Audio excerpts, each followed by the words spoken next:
स्वागत है आप सभी का गुरु परंपरा योग संस्थान में। कल हमने क्रॉनिक ब्रोंकाइटिस तक कंप्लीट किया था, जहाँ पे हमने देखा था कि क्रॉनिक ब्रोंकाइटिस और अस्थमा के बीच में क्या डिफरेंस होता है और इसे किस तरीके से आसनास और प्राणायाम सटकर्मा के थ्रू ट्रीट किया जा सकता है, ठीक किया जा सकता है। राइट। आज हम आगे कंटिन्यू करेंगे। हमने मोस्टली जो लंग्स रिलेटेड डिजीज थी उसको कवर कर लिया था, जो हमारे सिलेबस में है। राइट। वैसे तो बहुत सारे डिजीज हैं, लेकिन हम सारे डिजीज को नहीं पढ़ रहे हैं क्योंकि हम मोस्टली सिलेबस को देखते हुए चल रहे हैं, जो हमारे सिलेबस में है। राइट। तो किन्हीं को ऐसा नहीं लगना चाहिए कि हम छोड़ रहे हैं। हम उसे छोड़ नहीं रहे हैं, क्योंकि हमें सिलेबस को पहले देखना है, उसके बाद जो बाकी चीजें हैं उसको बाद में भी आप पढ़ सकते हो। राइट। तो उन्हीं डिजीज को हमने शामिल किया है इसमें, जो हमारे सिलेबस में है। नेक्स्ट जो हमारे डिजीज है that is related with the cardiovascular system. Heart से रिलेटेड जो डिजीज हैं उसकी बात करेंगे हम, उसको पढ़ेंगे। सबसे पहला जो डिजीज है दैट इज उच्च रक्तचाप, hypertension, abnormally high blood pressure. उच्च रक्तचाप को क्या कहते हैं? Abnormally high blood pressure. ये उच्च रक्तचाप क्या है? एक उच्च रक्तचाप एक ऐसी स्थिति है जिसमें रक्त वाहिकाएं, जो ब्लड वेसल्स हैं, लगातार हाई लेवल पे रहती हैं, लगातार उच्च रहती हैं। राइट। जैसा कि आप देख सकते हैं हाई ब्लड प्रेशर में यहाँ पे जो इनलार्ज हो जाता है, मोस्टली जो आपका हार्ट का जो लोअर पार्ट है, राइट, हार्ट का जो चेम्बर है वो इनलार्ज हो जाता है, जो कई बार हार्ट फेलियर का भी रीजन बनता है। राइट। जब ज्यादा इनलार्ज हो जाए। हाई ब्लड प्रेशर क्या है? High blood pressure in a sign that the heart and blood vessels are being overloaded. ये क्या होते हैं? हार्ट एंड ब्लड वेसल्स ये क्या हो जाते हैं? ओवरलोडेड हो जाते हैं, काफी ज्यादा। Understand? untreated just untreated the disease can lead to atherosclerosis and congestive heart failure। Right. अगर ये अनट्रीटेड रहता है लॉन्ग टर्म तक, तो उस कंडीशंस में हार्ट फेलियर का भी खतरा काफी ज्यादा रहता है। Heart disease contributes to 75% of all heart attacks and strokes। 75% peoples में ये देखा गया है कि जो हार्ट अटैक का खतरा है वो किससे क्रिएट होता है? हाई ब्लड प्रेशर से। क्लियर है? हाई ब्लड प्रेशर को ही क्या कहा जाता है? एक और डिजीज, एक और वर्ड इसके लिए यूज किया जाता है, कोई बताएंगे? हाई ब्लड प्रेशर को एक नाम से भी जाना जाता है, साइलेंट किलर। सुना है आपने? जी सर, आ रही है। हाँ। तो इसे और किस नाम से जाना जाता है? साइलेंट किलर के नाम से। तो हम आगे देखते हैं कि अगर हम देखें सामान्य वयस्क, जो एक नॉर्मल पर्सन है, रक्तचाप जब हृदय 120 मिलीमीटर से की गति से धड़कता है, यह सिस्टोलिक के रूप में परिभाषित किया जाता है। जैसा कल निकी मैम ने भी बताया था कि जो सिस्टोलिक रेट होता है वो क्या होता है? 120। और 80 मिलीमीटर जो होता है वो क्या होता है? डायस्टोलिक रेट के रूप में परिभाषित किया जाता है। राइट। जब systolic blood pressure 140 mg hg, right, और या डायस्टोलिक रक्तचाप कितना के 90 mm, राइट, 90 mm, ठीक है। अगर ये 90 mm से अधिक हो जाता है तो क्या कहते हैं? रक्तचाप को बढ़ा हुआ माना जाता है। क्लियर है? उच्च रक्तचाप वाले अधिकांश लोगों में कोई लक्षण नहीं होते हैं, बहुत कम सिम्टम्स देखने को मिलते हैं स्टार्टिंग में, कि आपको बहुत ज्यादा सिम्टम्स देखने को मिल रहे हो, राइट। यही कारण है कि इसे साइलेंट किलर कहा जाता है। क्लियर है? इसलिए इसको क्या कहा जाता है? साइलेंट किलर कहा जाता है। उसके बाद हम देखते हैं कभी कभी उच्च रक्तचाप के कारण क्या क्या चीजें प्रॉब्लम हो सकती हैं। आपको सिर दर्द हो सकता है, श्वास लेने में तकलीफ हो सकती है, चक्कर आ सकते हैं, राइट। उसके बाद सीने में दर्द हो सकता है, हृदय, हार्ट और नॉस्ट्रल से ब्लीडिंग जैसे सिम्टम्स हो सकते हैं, लेकिन ये परमानेंटली ऐसा नहीं है कि कभी भी हो सकता है, कभी कभी हो सकता है ये। क्लियर है? ये कभी कभी हो सकता है। नेक्स्ट देखते हैं और क्या क्या सिम्टम्स हो सकते हैं। उच्च रक्तचाप का रीजन क्या हो सकता है हम देख लेते हैं। सिम्टम्स हमने देखा क्या क्या होते हैं। सिर दर्द, श्वास की तकलीफ, चक्कर आना, सीने में दर्द, हृदय और नाक से खून आना जैसे लक्षण होते हैं। ठीक है। अगर हम देखें कि इसके रीजन क्या क्या हो सकते हैं, तो इसके काफी ज्यादा रीजन है जिसके कारण ये हो सकता है। स्मोकिंग, धूम्रपान, बीइंग ओवरवेट और ओबेस, अधिक वजन या मोटापे से ग्रस्त होने पे भी ये प्रॉब्लम हो सकती है। लैक ऑफ फिजिकल एक्टिविटी, अगर शारीरिक गतिविधि बहुत कम है, राइट।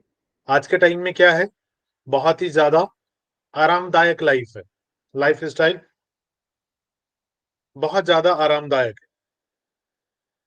क्लियर है? जिसकी वजह से भी ब्लड प्रेशर हाई हो सकता है। Too much salt in the diet, अगर डाइट में सॉल्ट बहुत ज्यादा है तब भी हो सकता है। उसके बाद टू मच अल्कोहल कंजप्शन, अगर बहुत ज्यादा कोई शराब का सेवन करता है, राइट, देन ये प्रॉब्लम हो सकती है। मोर देन कितना, 1 to 2 ड्रिंक्स पर डे, अगर इससे ज्यादा कोई ले रहा है तो उस कंडीशंस में क्या होगा, हाई ब्लड प्रेशर होने का रिस्क बहुत ज्यादा होता है। स्ट्रेस, तनाव, अगर स्ट्रेस बहुत ज्यादा है, आज के टाइम में अगर हम देखें तो मोस्टली पर्सन्स जो है वो स्ट्रेस में है, राइट। तनाव बहुत ज्यादा है, हर किसी भी चीज को लेके हो सकता है, किसी भी बात को लेके, राइट। ओल्ड एज, बढ़ी हुई उम्र में भी ये देखने को मिल रहा है। जेनेटिक्स प्रॉब्लम, उसमें भी ब्लड प्रेशर हाई होने के चांसेस रहते हैं। Family history of high blood pressure, अगर फैमिली में किसी को पहले हाई ब्लड प्रेशर रहा हो, जैसे मदर या फादर या उससे पहले ग्रैंड फादर या मदर, तब भी चांसेस रहते हैं कि ब्लड प्रेशर हाई हो, राइट। उसके बाद क्रॉनिक किडनी डिजीज, जो कि गुर्दे की पुरानी बीमारी, राइट, इससे भी हो सकता है। उसके बाद एड्रेनल एंड थायराइड डिसऑर्डर्स, अगर अधिवृक्क, एड्रेनल को क्या कहते हैं, अधिवृक्क, और थायराइड डिसऑर्डर्स अगर ये भी है तब भी आपको प्रॉब्लम हो सकती है। Sleep apnoea are potentially serious sleep disorders in which breathing respectively stop and start. हमने कल देखा था इसको, मैम ने आपको बताया था कि कभी कभी क्या होता है, जो स्लीप अपेनिया है इसमें क्या होती है, ब्रीदिंग अपने आप रुक जाती है, राइट, जो कि ऑटोनॉमिक नर्वस सिस्टम का पार्ट है, जिसमें वो ऑटोमेटिक वर्क करना बंद कर देता है। क्लियर है? तो ये रीजन हो सकते हैं। यहां तक क्लियर हो गया? ये कारण हो सकते हैं किसके, हाई ब्लड प्रेशर के। क्लियर हुआ? यस या नो?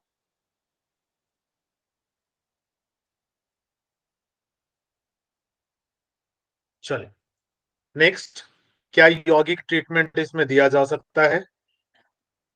राइट।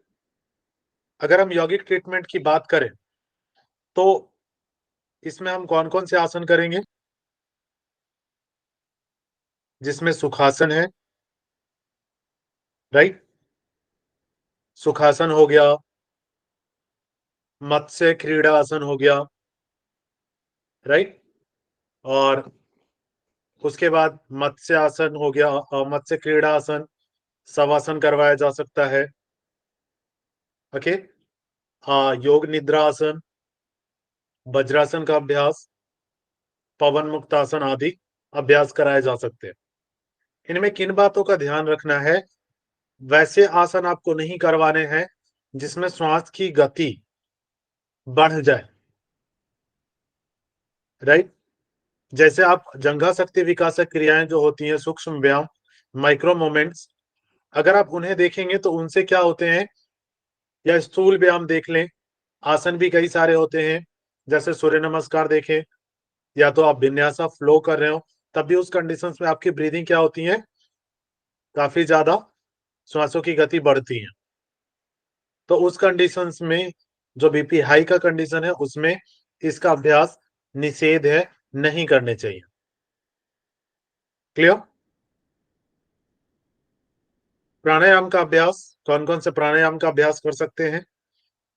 अगर हम प्राणायाम की बात करें तो शीतली प्राणायाम, शीतकारी प्राणायाम, चंद्रवेदी प्राणायाम, उद्गीत प्राणायाम, ब्राह्मी प्राणायाम और नाड़ी शोधन का अभ्यास किया जा सकता है। यहाँ पे देखें, सूर्यवेदी का अभ्यास नहीं करवाएंगे, ठीक है। यहाँ पे सिर्फ चंद्रवेदी सेलेक्टेड है। क्यों? क्योंकि ये कूल डाउन करने वाले सारे प्राणायाम क्या है, कूल डाउन करने वाले, रिलैक्सेसिव वाले, ना कि श्वास की गति को बढ़ाने वाले या उत्तेजित करने वाले। क्लियर है? तो इन बातों का ध्यान रखेंगे और ये प्राणायाम करवाए जा सकते हैं। क्लियर हुआ? हम करेंगे। अगर सत्कर्म में आप इनको क्या करवा सकते हैं, जलनेति का अभ्यास करवा सकते हैं, योग निद्रा का अभ्यास करवाया जा सकता है। और आहार, आहार में क्या लेना चाहिए, सादा व संतुलित, जो लिक्विड है उसका ज्यादा यूज करना है। इसमें आप लोग टी कॉफी अवॉइड करेंगे मोस्टली, राइट। एल्कोहल अवॉइड किया जाएगा, क्लियर। कोल्ड ड्रिंक्स अवॉइड किए जाएंगे, ये चीजें यूज नहीं कर सकते हैं। क्लियर है? तो इसमें आप कुछ जैसे मेथी दाने होते हैं, मेथी के दाने का यूज किया जा सकता है, राइट। मेथी के पत्तों का यूज किया जा सकता है। उसके बाद जो और भी कई सारी पत्तियां आती हैं, जैसे बेल की पत्तियां हैं, नीम की पत्तियां हैं, इनका यूज किया जा सकता है। छुहारे आते हैं, आप सभी ने देखा होगा, पता है आप लोगों को? छुहारे, छुहारे अलग अलग हो सकता है, नाम से बोलते हो, राइट। उसका भी यूज किया जा सकता है for the high blood pressure. Okay, चल अब हम देखते हैं एंजाइना। एंजाइना क्या है? एंजाइना सीने में बेचैनी, चेस्ट डिस्कम्फर्ट। एंजाइना क्या है? This is the chest discomfort. इसमें आपको काफी ज्यादा डिस्कम्फर्ट फील होता है, कहाँ? चेस्ट में। या हृदय की मांसपेशियां, जो हार्ट की मसल्स हैं, में रक्त के प्रवाह में कमी, ब्लड फ्लो में क्या होता है, कमी आ जाती है। ब्लड का फ्लो जब कम होने लगता है हार्ट की मसल्स में, मांसपेशियों को कोरोनरी धमनियों, जो कोरोनरी आर्टरीज है, के माध्यम से रक्त का प्रवाह हृदय की ऑक्सीजन की मांगों को पूरा करने के लिए अपर्याप्त होता है। जो कोरोनरी आर्टरीज हैं, अगर इसमें प्रॉपर ब्लड सप्लाई नहीं हो पा रही है, ऑक्सीजनेटेड ब्लड सप्लाई, जितनी ऑक्सीजन की मांग है हार्ट की मसल्स में, अगर उतनी पूरी नहीं हो पा रही है, जैसे कि आप कोई रनिंग वर्कआउट कर रहे हैं, राइट? या तो कुछ ऐसे कार्य कर रहे हैं जिसमें कंटिन्यूअसली आपको हार्ट की, जैसे कोई खेल खेल रहे हो, है ना? जैसे फुटबॉल खेल रहे हो, जिमिंग कर रहे हो, राइट? तो उस कंडीशंस में क्या होता है, आपको ब्लड फ्लो काफी ज्यादा चाहिए होता है, ऑक्सीजन की मात्रा हार्ट को बहुत ज्यादा चाहिए होता है। क्लियर है? यस या नो? जो भी वेट लिफ्टिंग करते हैं, राइट, या कोई ऐसे, मोस्टली ऐसे गेम्स जिसमें कंटिन्यूअसली रिपीटेशंस वाले, इस वजह से आप देख रहे होंगे कि होता क्या है, मोस्टली वैसे पर्सन्स को ज्यादा हार्ट अटैक के चांसेस हो रहे हैं जो या तो ऐसे कोई हार्ड वर्कआउट में शामिल हो, राइट, या तो कुछ ऐसे जो कि जहां पे कंटिन्यूअस वो वॉक करते रहते हैं। क्लियर है? अभी के जो मोस्टली, अगर आप अभी के केसेस देखें तो मोस्टली केसेस में क्या हो रहा है, जो जिमिंग वाले पर्सन्स है या वेट लिफ्टिंग वाले, उनमें इसके चांसेस बहुत ज्यादा होते हैं। क्यों? क्योंकि उनका प्रॉपर ब्लड सप्लाई नहीं हो पाता है हार्ट को, ऑक्सीजन प्रॉपर सप्लाई नहीं हो पाती है, जिससे प्रॉब्लम क्रिएट होती है। Insufficient blood flow to the heart muscles from narrowing of coronary arteries may cause chest pain। यहाँ पे आप लोग देख सकते हैं कि जो coronary arteries है वो क्या हुआ, काफी ज्यादा नैरो हो गई। ये क्या हो गई, काफी ज्यादा नैरो हो चुकी है, जिसके कारण क्या होगा, ब्लड का सप्लाई और ऑक्सीजन का सप्लाई बाधित होगा, मीन्स प्रॉपर तरीके से नहीं हो पा रही है। इसका रीजन क्या हो सकता है, एंजाइना जो है किस रीजन से होता है? तो अगर हम बात करें एंजाइना की, तो कोरोनरी जो हृदय रोग, एंजाइना वाले लोगों के हृदय में रक्त के प्रवाह में कमी का सबसे आम कारण है। कोरोनरी जो हार्ट डिजीज है, ये क्या है, इसका एक मेन रीजन है, राइट? एंड कोरोनरी हृदय रोग, कोरोनरी किसमें, आर्टरीज के अंदर।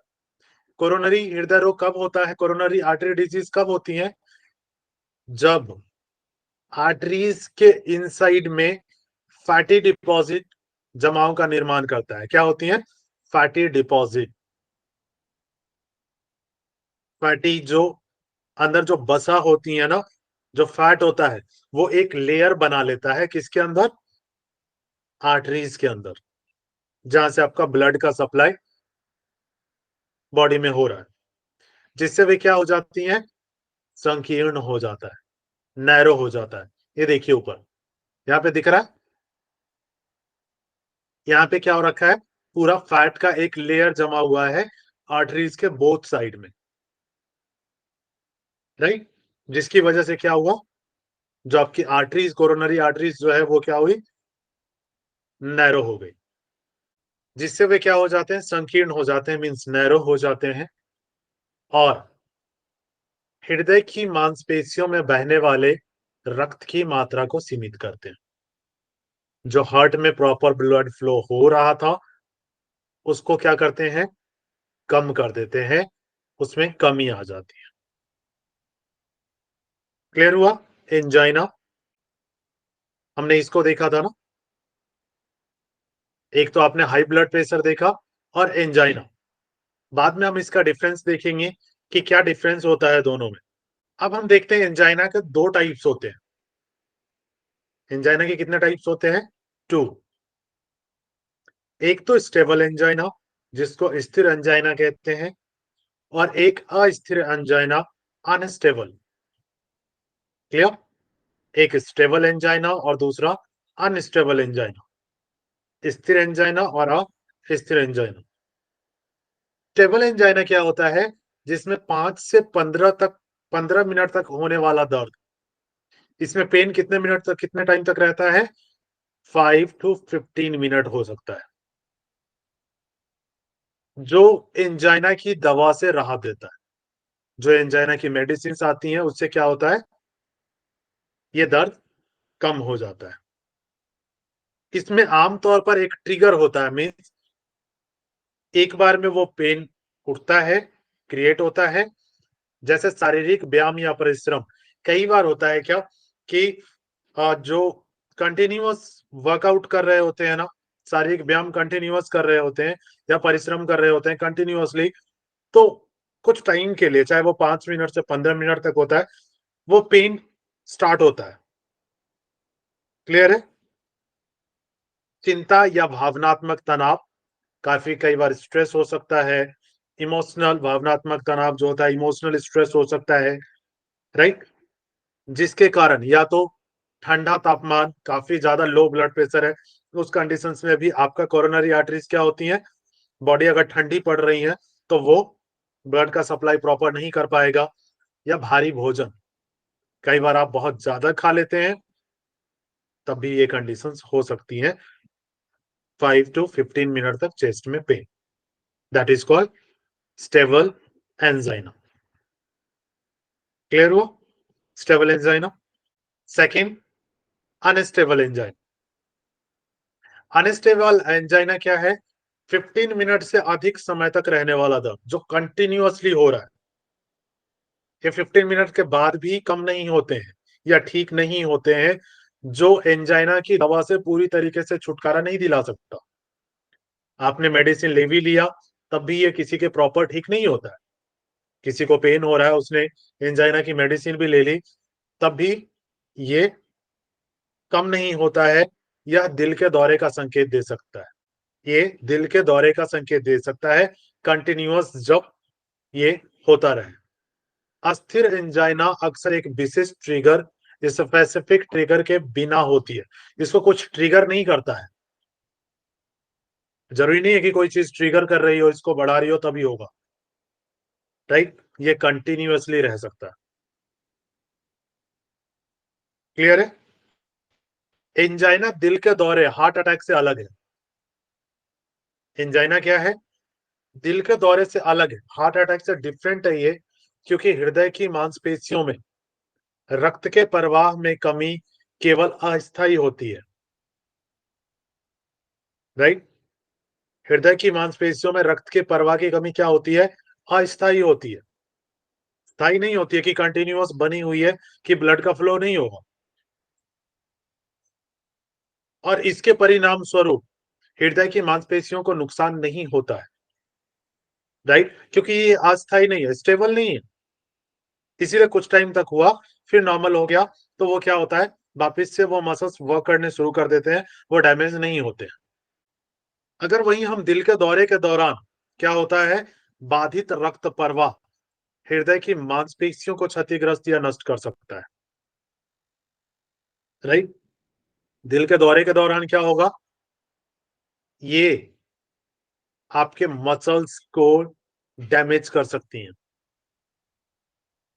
हार्ट की मसल्स को क्या करेंगी, डैमेज करेंगे। अगर काफी टाइम तक वहां ब्लड का सर्कुलेशन नहीं हुआ, तो वो मसल्स क्या होंगी, आपको पता है ना मसल्स में क्या होती है, सेल, टिश्यूज। हमने पढ़ा था ना, जब मैम पढ़ा रही थी, कि हर एक मसल्स में, मसल्स कैसे बनी होती है, सेल्स और टिश्यूज से मिलकर बनी होती है ना,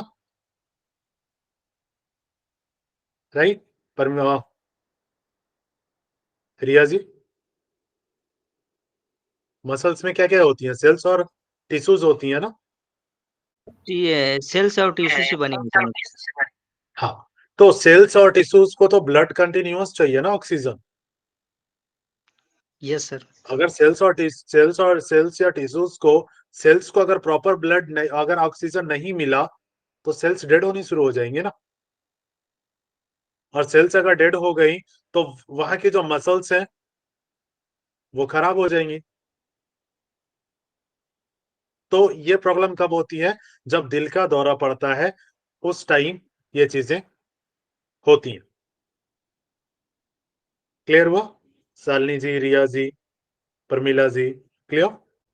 अब हम देखते हैं क्या सिम्टम्स हो सकते हैं, राइट? क्या सिम्टम्स हो सकते हैं एंजाइना के? चेस्ट पेन और discomfort, right? Chest pain or discomfort often described as a squeezing pressure, fullness, tightness or a heavy weight in the center of the chest. क्या हो सकती है? सीने में पेन हो सकता है, काफी ज्यादा दर्द या बेचैनी हो सकती है, जिसे अक्सर दबाव, परिपूर्णता, जकड़न या सीने के केंद्र में भारी वजन के रूप में वर्णित किया जाता है। हैवीनेस फील होना काफी ज्यादा चेस्ट में, weight in the centre of the chest.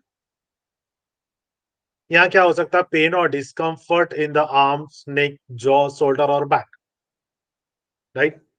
क्या हो सकता है? हाथ, गर्दन, राइट? जबड़े, जो आपकी जॉ है, कंधे, राइट? शोल्डर और बैक, पीठ में दर्द या तकलीफ हो सकती है। पेन सिमिलर टू इंडाइजेशन और हर्टवर्न, इसमें क्या हो सकते हैं? पेन सिमिलर हो सकते हैं किसमें? इंडाइजेशन या हर्टवर्न, हर्ट में वर्निंग सेंसेशन। क्लियर है? ये आपको प्रॉब्लम हो सकती है। Shortness of breathe and tiredness, सांस की तकलीफ और थकान महसूस होना, नौजिया, स्वेटिंग एंड डिजीनेस, जी मिचलाना, मतली, पसीना और चक्कर आना, ये रीजन हो सकते हैं। आपने देखा होगा किसी की बीपी कंटिन्यू अगर एकदम से हाई हो जाती है तो ये सिम्टम्स आपको देखने को मिले होंगे। अगर आपने किसी पर्सन को देखा होगा जिनका बीपी हाई हुआ हो एकदम से, देखा है? मोस्टली यही सिम्टम्स देखने को मिलते हैं ना, राइट? तो ये सारे सिम्टम्स आपके एंजाइना के होते हैं कई बार, राइट? एंजाइना में भी ये चीजें डिस्कम्फर्ट फील होता है, लेकिन आप उस टाइम में ये नहीं कह सकते कि वो एंजाइना ही है। अगर कुछ टाइम के बाद पेन ठीक होता है तो वो एंजाइना कह सकते हैं आप, लेकिन अगर वो कंटिन्यूअस रह रहा है तो मीन्स कुछ ना कुछ प्रॉब्लम है। वो चेकिंग के बाद ही पता चल सकती है कि which type of that is. यौगिक ट्रीटमेंट में क्या करवाया जा सकता है? सटकर में आप जलनेती और कपालभाति का अभ्यास करवा सकती हैं। उस टाइम में ट्रीटमेंट नहीं किया जा सकता, ये ध्यान रहे। क्लियर है? अगर आप लोग ये सोच रहे हो कि सर उस टाइम में चेस्ट पेन हो रहा है, ये सारे सिम्टम्स आ रहे हैं, तो उनको हम जलनेती कैसे करवाएंगे? आना चाहिए मन में ये क्वेश्चन कि सर उस टाइम तो नहीं करा सकते ना। ये आफ्टर दैट है, जब वो बेटर है तो उसके बाद कौन सा अभ्यास कराया जा सकता है? जलनेती का, कपालभाति का। आसन में आप पवन मुक्तासन करवा सकते हैं। प्रथम भाग पवन मुक्तासन सीरीज फर्स्ट, जो कहा मेंशन है? Bihar School of Yoga. पवन मुक्तासन की 3 सीरीज होती हैं। पवन मुक्तासन सीरीज 1, पवन मुक्तासन सीरीज 2 एंड पवन मुक्तासन सीरीज 3। पवन मुक्तासन सीरीज 2 और 3 को डाइजेस्टिव सीरीज भी कहा जाता है। क्लियर है? तो यहाँ पे कौन सा कराना है? पवन मुक्तासन सीरीज 1 प्रथम भाग, जिसमें मोस्टली माइक्रो मूवमेंट्स शामिल है। वज्रासन, शशांकासन, सर्पासन, योग मुद्रा आसन, गोमुखासन, भूनमनासन, सेतु बंधासन और ताड़ासन। क्लियर? इसका अभ्यास कराया जा सकता है। क्लियर? उसके बाद क्या करा सकते हैं? प्राणायाम में आप उद्गीत प्राणायाम, उद्गीत को जो ओम का उच्चारण हम करते हैं उसी को उद्गीत प्राणायाम कहा जाता है। नाड़ी शोधन प्राणायाम, उज्जयी ब्रीथ, उज्जयी प्राणायाम, और यहाँ पे कुंभक का प्रयोग नहीं करना है। क्लियर है? कुंभक का प्रयोग नहीं करना है, ये ध्यान रहे। शिथिलीकरण शवासन, ध्यान, योग निद्रा, शिथिलीकरण और ध्यान में क्या करा सकते हैं आप? योग निद्रा और शवासन, ये 2 अभ्यास आप करवा सकते हैं। किसको? एंजाइना वालों को, जिनको एंजाइना की प्रॉब्लम है। क्लियर हो गया? यहां तक किसी का क्वेश्चन क्लियर है? नेक्स्ट हम देखते हैं cardiac asthma. Cardiac asthma, cardiac asthma is different, ठीक है। कार्डियक अस्थमा क्या होता है? कार्डियक अस्थमा अस्थमा का एक रूप नहीं है, ये समझिएगा। कार्डियक अस्थमा डिफरेंट है, अस्थमा डिफरेंट है, दोनों को रिलेट मत करिएगा एक दूसरे से। कार्डियक अस्थमा या खांसी या घरघराहट का एक प्रकार है जो बाएं लेफ्ट साइड हार्ट की विफलता के कारण होता है, जो काम करना बंद कर देता है। लेफ्ट साइड की विफलता जो हार्ट की है, राइट, उसके फेलियर की वजह से होता है, या आपके लक्षणों की गंभीरता पर निर्भर करता है, कितने क्रॉनिक हैं। यह घरघराहट एक आपातकालीन चिकित्सा हो सकती है, राइट। ये एक इमरजेंसी ट्रीटमेंट हो सकती है, राइट, जिससे कि वो क्लियर हो, राइट। हार्ट फेलियर क्या है? आपके फेफड़ों, पल्मोनरी एडिमा, राइट, ये क्या है? पल्मोनरी एडिमा में और आपके वायु मार्ग के आसपास तरल पदार्थों का निर्माण कर सकता है। हमने देखा था कल मैम ने भी दिखाया था आपको कि एल्वोलाई में जहां पे बहुत ज्यादा लिक्विड भर जाती है, यहाँ पे देखें, यहाँ पे एल्वोलाई जो है वो क्या है? नॉर्मल है, ये दिख रहा है? एल्वोलाई यहाँ में नॉर्मल है, और यहाँ पे देखिए लिक्विड फॉर्मेट हो गया है, लिक्विड का फॉर्मेशन। क्लियर? यहाँ पे कोई फ्लूइड नहीं है, लेकिन यहाँ पे फ्लूइड लीकेज की वजह से काफी ज्यादा भर गया। हार्ट फेलियर क्या है? Result in buildup of fluid around the lungs and around the airways which result in coughing, wheezing and shortness of breath. Shortness of breath हो सकती हैं, कफिंग हो सकती हैं, राइट। एंड जिसके कारण क्या होता है? वहां का जो हार्ट है वो डैमेज हो जाता है, वो काम करना, जो हार्ट है वो काम करना बंद कर देता है मोस्टली। क्लियर है? तो इस कंडीशंस में ये हो सकता है, राइट। वायु मार्ग के जिससे खांसी और यौगिक ट्रीटमेंट क्या कर सकते हैं इसका?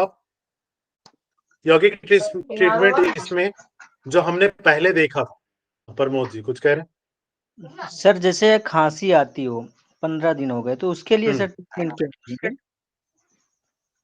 डिफरेंट हो सकता है, ठीक है प्रमोद जी। सर जैसे मतलब रात वो में सोने सिम्टम्स, हाँ जैसे देखिए रात वो एक तो इस बेस पे हो सकता है कि इन्फेक्शन हो। यस क्लियर है Pramod ji? Yes yes sir वो लंग्स इन्फेक्शन का रीजन भी हो सकता है, या तो किसी जी चीज से आपको एलर्जी है और कंटिन्यूअस उसके संपर्क में आ रहे हैं, या तो पॉल्यूशन लेवल, इस वजह से जी भी ये जी प्रॉब्लम कंटिन्यूअसली क्रिएट हो रही है।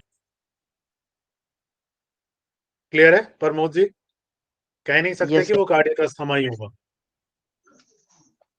एक सिम्टम्स देख के आप नहीं कह सकते कि कौन सी डिजीज होगी। क्लियर नहीं है? जैसे मत जी वो चेकअप के बाद ही क्लियर होगा कि क्या प्रॉब्लम है, राइट।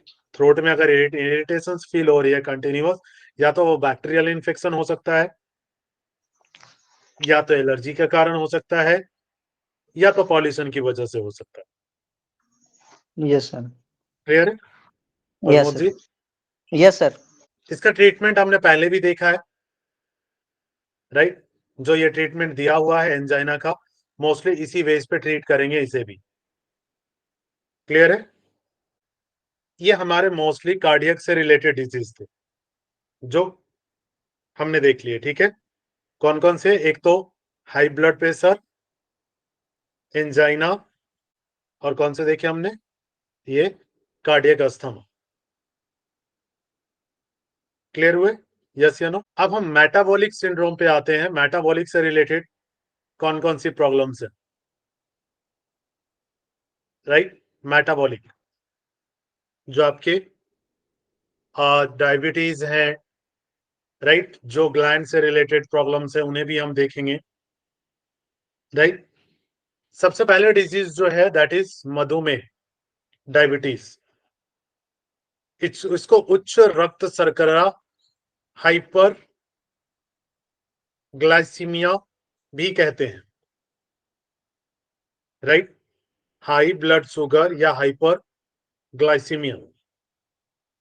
तो अगर हाइपर ग्लाइसीमिया आता है तो ये नहीं मानना है कि पता नहीं कौन सी डिजीज आ गई है। क्लियर है? डायबिटीज को ही क्या कहते हैं? हाइपर ग्लाइसीमिया भी कहते हैं। क्लियर है? कई बार वो डायबिटिक ना लिख के हाइपर ग्लाइसीमिया लिख देते हैं। मधुमेह एक ऐसी स्थिति है जहां लोग अपने शरीर की जरूरतों को पूरा करने के लिए पर्याप्त इंसुलिन का उत्पादन नहीं कर सकते। क्या होता है? पर्याप्त इंसुलिन का उत्पादन नहीं कर सकते हैं,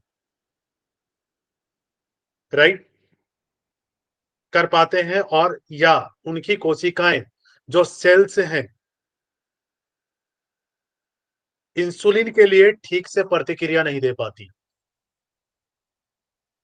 राइट। जो सेल्स हैं वो प्रॉपर रिएक्ट नहीं कर पाते हैं उस तरीके से, तब भी मधुमेह की स्थिति होती है, डायबिटीज की स्थिति होती है। क्लियर? इंसुलिन महत्वपूर्ण है, इंपॉर्टेंट है। क्यों? यह रक्त से शरीर की कोशिकाओं में ब्लड क्या करता है? इंसुलिन क्यों इंपॉर्टेंट है? क्योंकि ये ब्लड से जितने भी सेल्स है हमारी बॉडी में, उसमें ग्लूकोज एक सरल शर्करा सिंपल फॉर्म में कन्वर्ट करता है, स्थानांतरित करता है, चेंज करता है, परिवर्तित करता है। मेटाबॉलिज्म पर इसके कई अन्य प्रभाव भी होते हैं। जो मेटाबॉलिज्म प्रोसेस चल रही है सेल्स में और बॉडी में, इसके कई प्रभाव होते हैं, बहुत सारे इफेक्ट होते हैं। उच्च रक्त शर्करा, हाई ब्लड ग्लूकोज लेवल का स्तर विषाक्त टॉक्सिक्स होते हैं। अगर लेवल हाई हो जाता है तो टॉक्सिक्स होते हैं, और जिन कोशिकाओं को ग्लूकोज नहीं मिलता है, राइट, जिन सेल्स को ग्लूकोज प्रॉपर मात्रा में नहीं मिल पाता, प्रॉपर उन तक नहीं पहुंचता है, उनमें ईंधन की कमी होती है, जिन्हें ठीक से काम करने की आवश्यकता होती है। अगर सेल्स को प्रॉपर ग्लूकोज नहीं मिला तो क्योंकि ग्लूकोज के लेवल पे ही वर्क कर रहा है ना, एनर्जी कहां से मिल रही है आपको? ग्लूकोज से। और अगर सेल्स को प्रॉपर ग्लूकोज नहीं मिलेगी, वो उसका ईंधन है ना, उसी के बेस पे वो काम कर रहा है, और अगर उसको प्रॉपर नहीं मिला तो फिर प्रॉब्लम आनी शुरू हो जाएगी, वो आपको प्रॉपर एनर्जी नहीं दे पाएगी। अब हम देख लेते हैं कि मधुमेह के दो प्रकार होते हैं। मधुमेह के कितने टाइप है? दो टाइप है। एक टाइप है मधुमेह टाइप 1, टाइप 1 मधुमेह, और type 2, type 1 diabetic and type 2 diabetic. जितने भी डायबिटिक वाले मोस्टली पर्सन्स हैं, पेशेंट्स हैं, 90% से ज्यादा लोगों में टाइप 2 डायबिटीज पाया जाता है। अगर पूछा जाए सबसे ज्यादा डायबिटिक का कौन सा टाइप पाया जाता है तो कौन सा होगा Neha ji? Sir type 2। Type 2। Yes. तो टाइप 2 डायबिटिक 90% लोगों में टाइप 2 डायबिटिक देखा जाता है। टाइप 1 कब होता है? टाइप 1 तब होता है जब पेनक्रियास अग्नाशय, पेनक्रियास को क्या कहते हैं? अग्नाशय। पेनक्रियास इंसुलिन नहीं बना पाता है। इंसुलिन का स्राव पेनक्रियास से होता है, राइट। किस सेल से होती है रिया जी? बीटा सेल से इंसुलिन का स्राव होता है, सिक्रेशन होता है। टाइप जब प्रॉपर इंसुलिन नहीं बना पाता है उस कंडीशंस में क्या होता है? टाइप 1 मधुमेह वाले सभी को इंसुलिन इंजेक्शन की आवश्यकता होती है। क्लियर हुआ? उनको किसकी इंजेक्शन जरूरत पड़ती है? इंसुलिन के इंजेक्शन लेने पड़ते हैं। अगर हम बात करें टाइप 1 की, ये आप लोगों को दिख रहा है, ठीक है? ये क्या है? Insulin secreted into the blood stream. जब ब्लड स्ट्रीम में इंसुलिन सिक्रेट हुआ है तो आप देख सकते हैं कि किस टाइप से है। एक सेकंड, मैं इसको जूम कर देता हूं। ये क्लियर है अभी? यहाँ पे देखिए, ये सेल्स हैं जी। ये जो आपको ये दिख रहे हैं ना, ये ग्रीन ग्रीन से स्काई ब्लू कलर में, ये क्या है? Insulin producing sales. जो इंसुलिन को प्रोड्यूस करते हैं ये वो सेल्स हैं। और ये क्या कर रहे हैं? देखिए, यहाँ पे प्रोड्यूस करके ये ब्लड कैपिलरीज में पहुंचा रहे हैं। क्लियर है? ये रेड में जो है वो ब्लड कैपिलरीज है, यहाँ पे ये इंसुलिन को पहुंचा देते हैं। लेकिन यहाँ पे देखिए, ये सारी जो इंसुलिन सेल्स है, इंसुलिन जो प्रोड्यूस करने वाली सेल्स है, ये क्या है? ब्लैक हो चुकी है, मीन्स डिस्ट्रॉय हो चुकी है। ये सारी सेल्स कितनी है? ये मोस्टली सेल्स डिस्ट्रॉय हो चुकी हैं, जिसके कारण ये इंसुलिन प्रोड्यूस ही नहीं कर पाती हैं और वो ना ही वो ब्लड स्ट्रीम में पहुंच पाता है, जिसका रीजन है टाइप 1 डायबिटीज, जहां पे इंसुलिन जनरेट ही नहीं हो रही है तो ब्लड स्ट्रीम में वो कैपिलरीज में पहुंच ही नहीं पा रही है।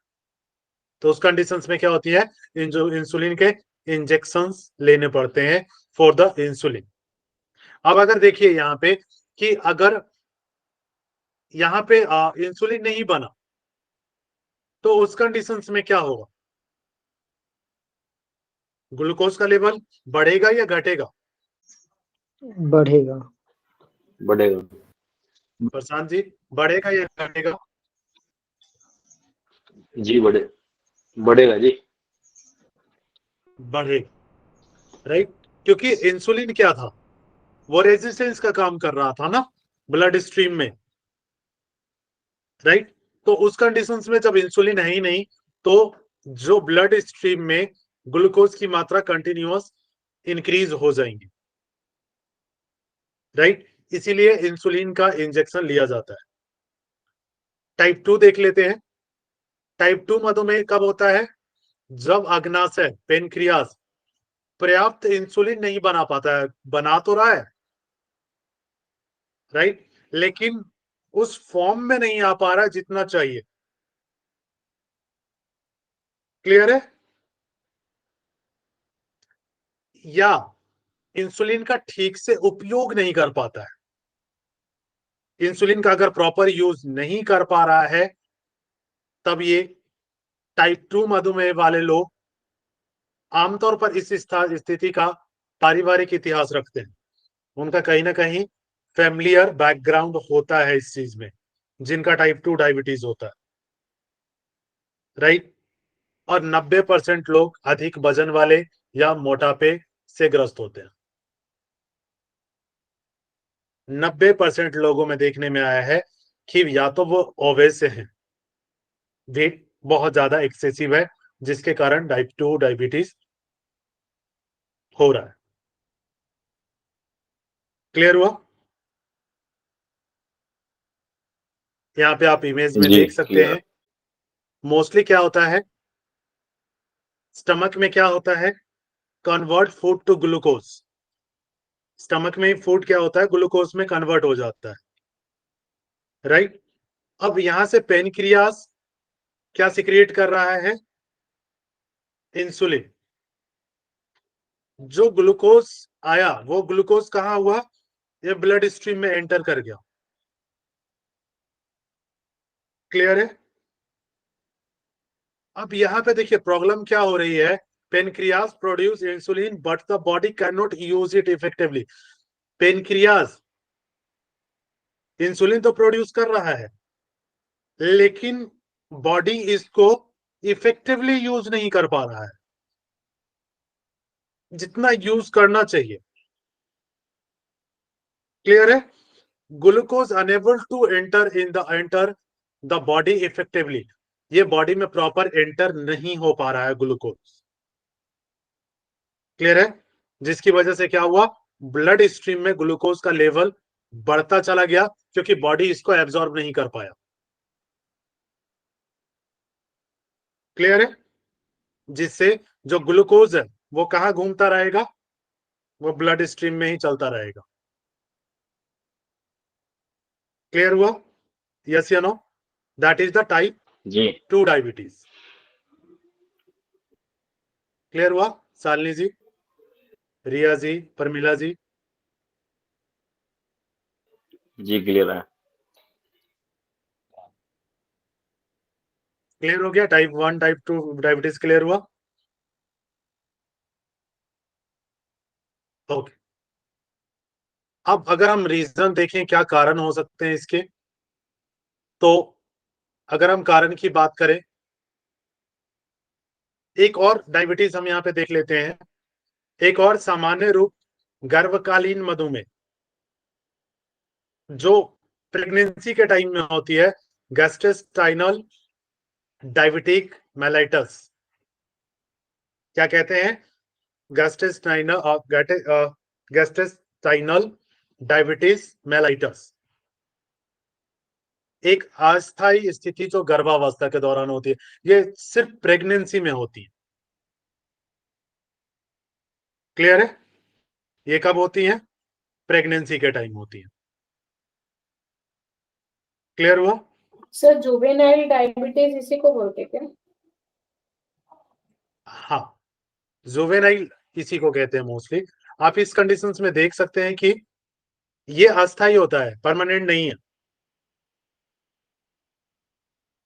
क्लियर है, ये परमानेंट नहीं होता है, जैसे कि बाकी डायबिटीज हम अगर देखते हैं तो उसमें डिफरेंस होता है।